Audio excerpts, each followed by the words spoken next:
Agradecemos mucho al periodista, columnista, analista en diversos temas de la política, de la economía, de las finanzas. Me refiero a Mario Maldonado, muy estimado Mario Maldonado, periodista de moda estos días, por el libro que acaba de publicar hace unas horas prácticamente, bueno, hace unos días, EPN se llama. Sí. Confesiones desde el exilio. Bienvenido, Mario, ¿cómo estás? Querido Pepe, muchas gracias por la invitación, encantado de platicar contigo. Es una burbuja lo que hay ahorita. Leí comentarios tuyos en tu periódico El Universal, te he visto en todos lados, te he oído en 2 o 3 partes. Hoy por eso te hemos invitado también para que hablemos de Peña Nieto, lo que te dijo. Alguien me dijo, no, esta es una novela que inventaron. Bueno, lo vi 3 veces en España y otras 3 veces en Punta Cana, donde le hice las entrevistas. En España le planteé toda la intención de preguntarle las cosas que cualquier periodista le preguntaría, como si pactó o no con López Obrador, cómo vivió los escándalos de su gobierno, Ayotzinapa, la Casa Blanca, Odebrecht, el nuevo PRI, que terminó siendo un PRI, pues no sé si más corrupto o más amañado que los antiguos priistas, etcétera, y también del exilio. Ahora, me interesaba contar la parte humana también de Enrique Peña Nieto, digamos, como persona y como político. Entonces, este texto periodístico se centra mucho en su gobierno como presidente de la República, pero en lo que lo antecede y en lo que prosigue, es decir, en el exilio, que es algo que me interesaba comentar. Esto no es una novela, pues. No, es un texto 100% periodístico. Para los que dicen que inventa. Y todos, digamos que muchas de las citas textuales que hay son textuales, es decir, de viva voz del presidente Peña Nieto, que habla de López Obrador, de si pactó o no. Háblanos de ese pacto. ¿Hubo pacto o no hubo pacto? Se habla de un pacto, de un entendimiento de no agresión entre uno y otro. El entrante, que era López Obrador entonces, y el saliente Peña Nieto. Se habla de que Peña Nieto ya no hizo nada y que dejó ganar a López Obrador.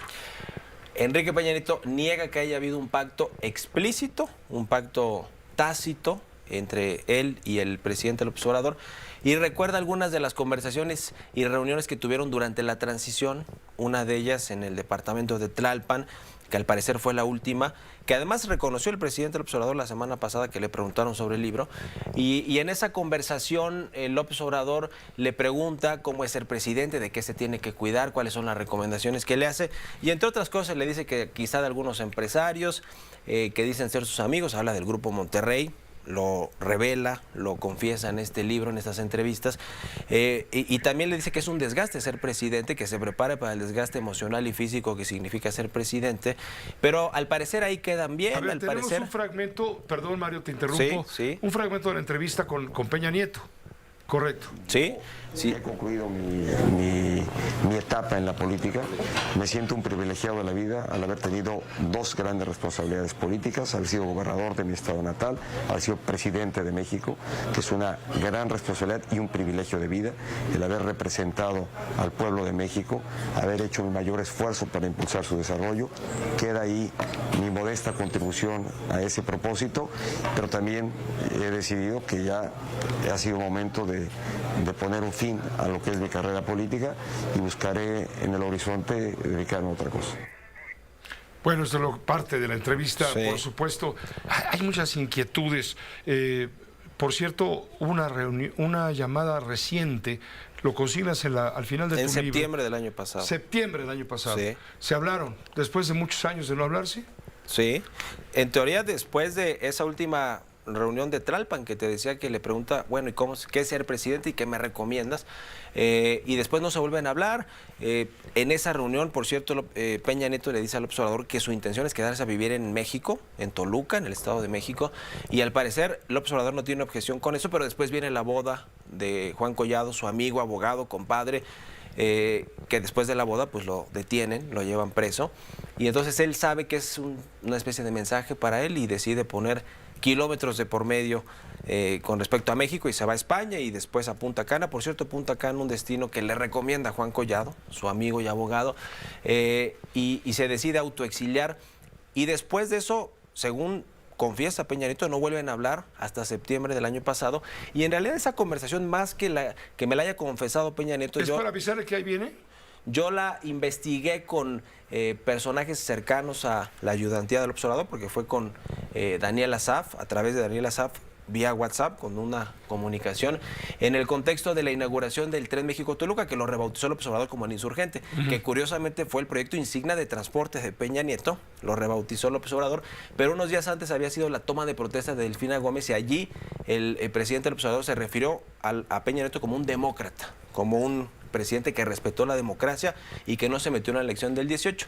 A propósito de esto, es que el 15 de septiembre del año pasado le llama Peña Nieto por WhatsApp a Daniel para darle Asaf, las gracias, para decirle gracias por aquellas palabras que confirió hacia mi persona, presidente, y le responde el observador que pues lo mismo, que fue un demócrata, que esté bien, gracias Enrique. pero Peña Nieto adiós. no estuvo en México. No estuvo en México, en teoría no ha regresado. No ha regresado, es que se fue. Aunque, según me comentan, pidió permiso 2 veces para venir, una de ellas a una boda, la boda de su hija, y al parecer le dijeron que mejor no. Que era preferible dejar varios kilómetros de agua de por medio. Sí. Peña Nieto, Videgaray, Osorio Chong, pleitos.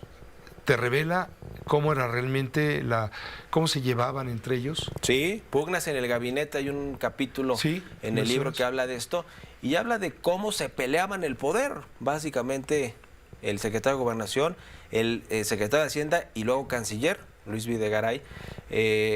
Y yo creo que desde el inicio ellos se vieron como candidatos presidenciales, como aspirantes a la candidatura presidencial, y por eso se peleaban digamos el poder, ¿no?, de la presidencia, porque además Peña Nieto escuchaba a ambos, ¿no? Uno atendía la política interna y otro la política externa y la política económica. Luis Videgaray y Osorio Chong, la política interna.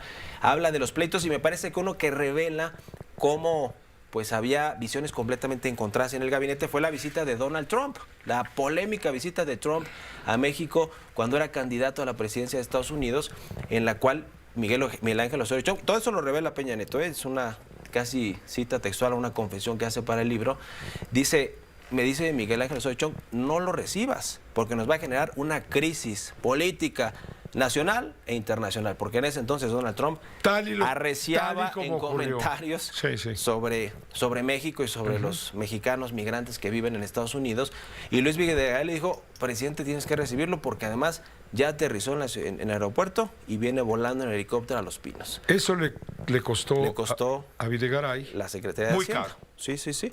Y Peña Nieto dice, tuve que quemar ese fusible, casi que a mi pesar, porque él no quemó fusibles, y reconoce ese error de no haber pedido la cabeza de los secretarios que le fueron incómodos o los que generaron corrupción o escándalos, y que tuvo que él asumir el costo político.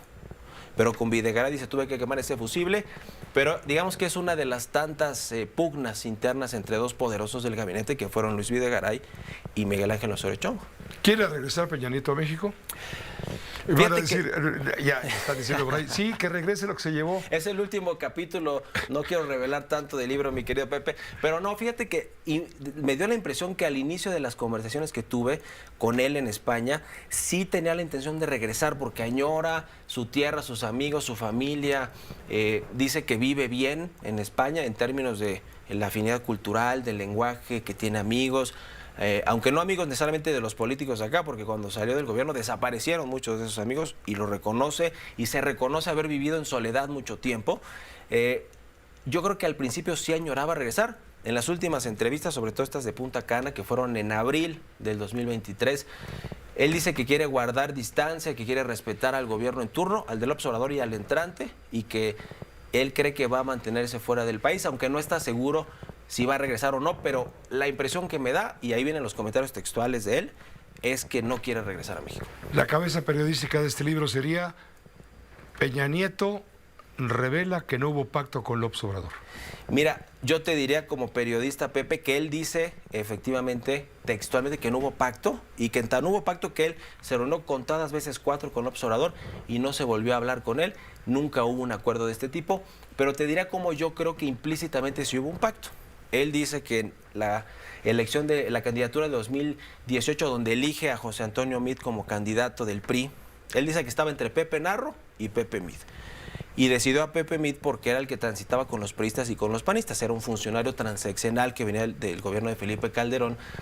Pero reconoce que para ese entonces la elección estaba casi ganada por López Obrador, que casi que la traía en la bolsa porque traía todo este arrastre social, mucha popularidad en las encuestas, y que a pesar de que hubo presiones de los grupos políticos de oposición de ese entonces, de los empresarios para que fuera Carlos Slim, por ejemplo, porque esa historia fue verdadera, la contó López Obrador en su libro, gracias que también es editado por Planeta, y él les dice, bueno, a ver, intentamos todo, pero las cosas eran irreversibles, es decir, esta aplanadora era irreversible, imparable, y por lo tanto, ¿qué querían que hiciera? Yo un poco digo que redita el y ustedes qué hubieran hecho de la Casa Blanca con el qué querían que hiciera si la aplanadora estaba imparable. Y entonces me parece que en ese sentido él reconoce que hay un cierto pacto, porque él sabía desde la candidatura de Meade que era imposible ganar la presidencia. Te agradezco mucho, Mario, que te hayas tomado la molestia de venir a conversar con la audiencia de Grupo Fórmula para hablar de tu libro. Está de moda, estás de moda en este momento. Confesiones desde el exilio, los secretos y escándalos del último gobierno del PRI. Mario Maldonado, Editorial Planeta. Con mucho gusto, mi querido Pepe. Encantado siempre de platicar aquí contigo y con tu audiencia. El gusto es nuestro y el honor también. Que te vaya muy bien. Buenas tardes. Gracias, Pepe.